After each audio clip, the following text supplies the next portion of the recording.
get there about half an hour before anyone even shows up to start waiting, and that's about 30 minutes before they turn the lifts. That's it. That's what I live for. I mean, fresh tracks, fresh snow, being up here after a storm. I get high on that. Just being up here. It's unbelievable.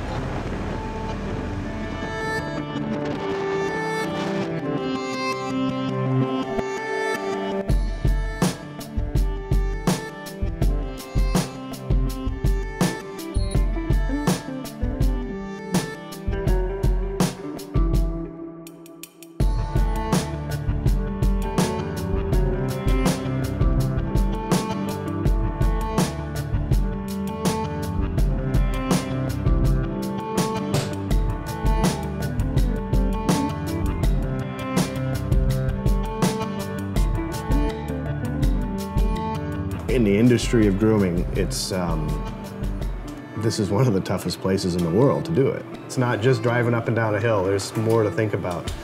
And we're unique on the East Coast because we have a lot of varying conditions. I mean, you're talking about some of the steepest stuff on the whole East Coast. And when you're grooming on pitches like that, it can be very difficult. The ability with the assist of a winch to groom incredibly steep terrain. Not only is he climbing up out of there, but that he's moving and pushing and blading snow at the same time. You hook a cable up to an anchor point, and it doesn't pull you up the hill, but it assists you. You know, it adds 10,000 pounds of pull uphill, so it allows you to push snow in the opposite direction that the skiers do. It's not easy like driving a car. It's not like driving a lawnmower. You're not just doing circles in the yard.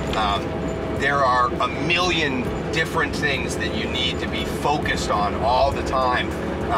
The angle of your blade, the curl of your blade, where your wings are, your tiller speed, the barrel that holds snow behind your tiller, the flaps, the angle of even your tiller. There's a lot going on, more than just keeping it between two white lines like driving a vehicle.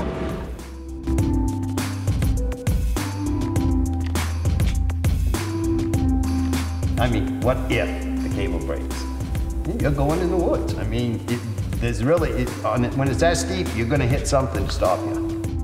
I misjudged where the edge of the snowpack was on the crosscut and fell off the crosscut and went down a trail sideways.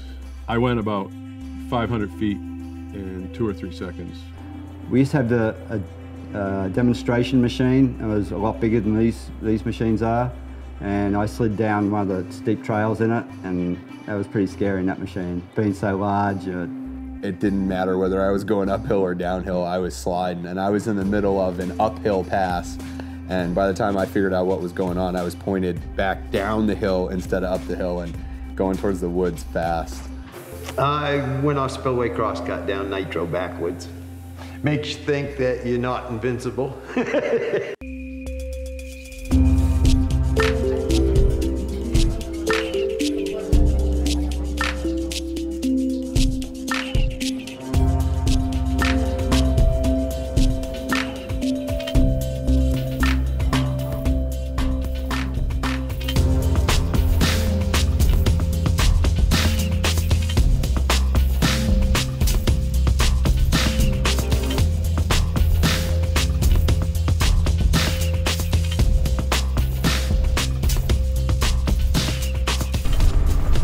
Kind of like a living, breathing thing to me, you know?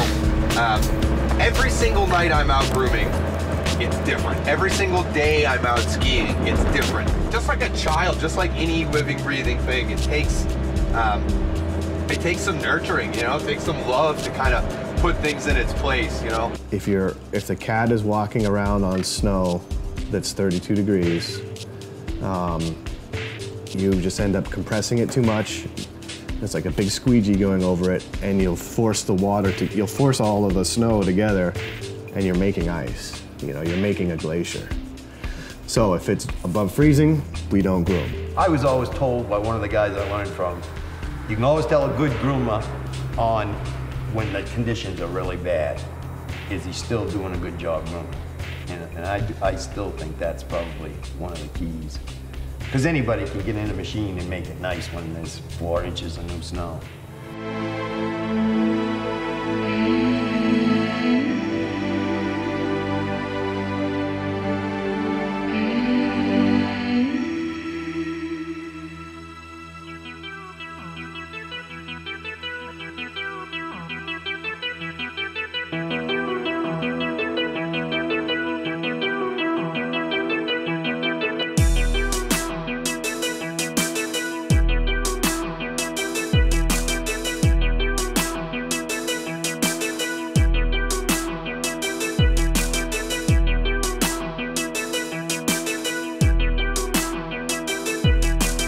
It rains here several times in winter.